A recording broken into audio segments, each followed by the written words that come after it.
Pourquoi le choix de l'olivier? Si vous regardez dans le livre de la Genèse, vous trouverez l'explication de ce mystère. La Bible donne une réponse à chaque question. En lisant Genèse 8, verset 11, et le psaume 52, verset 10, vous verrez que l'olivier parle de la miséricorde et de la grâce de Dieu. Dans Genèse chapitre 8, il nous est dit comment le déluge recouvrit toute la terre, chaque colline, chaque montagne.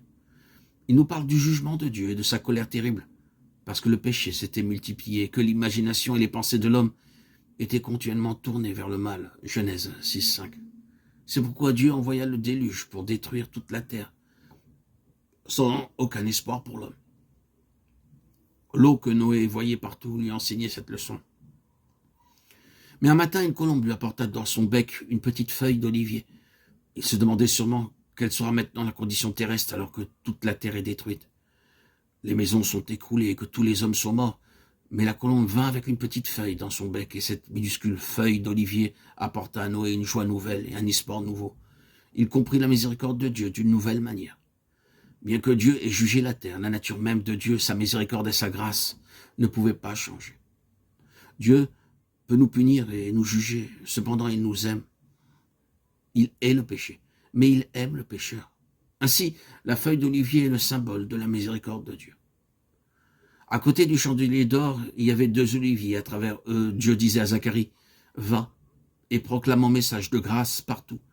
Même si je dois juger le péché, ma miséricorde et ma grâce ne failliront jamais et ne changeront jamais. » Voyez de nouveau Zacharie chapitre 4 verset 7. Grâce, grâce, c'est le message de Dieu que nous avons à proclamer.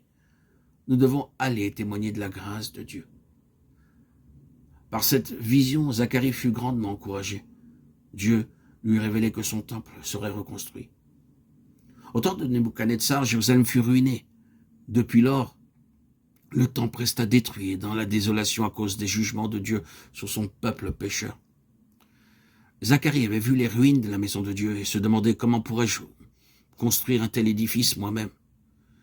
Dieu lui répondit, ni par la force, ni par la puissance, mais par mon esprit.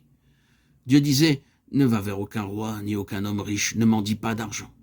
Tu verras les montagnes devenir des plaines par la puissance de mon esprit, seul. Zacharie obéit à ma parole. Donne mon message à mon peuple et fais-lui connaître le plan céleste de ma maison. Sois un véritable témoin pour moi.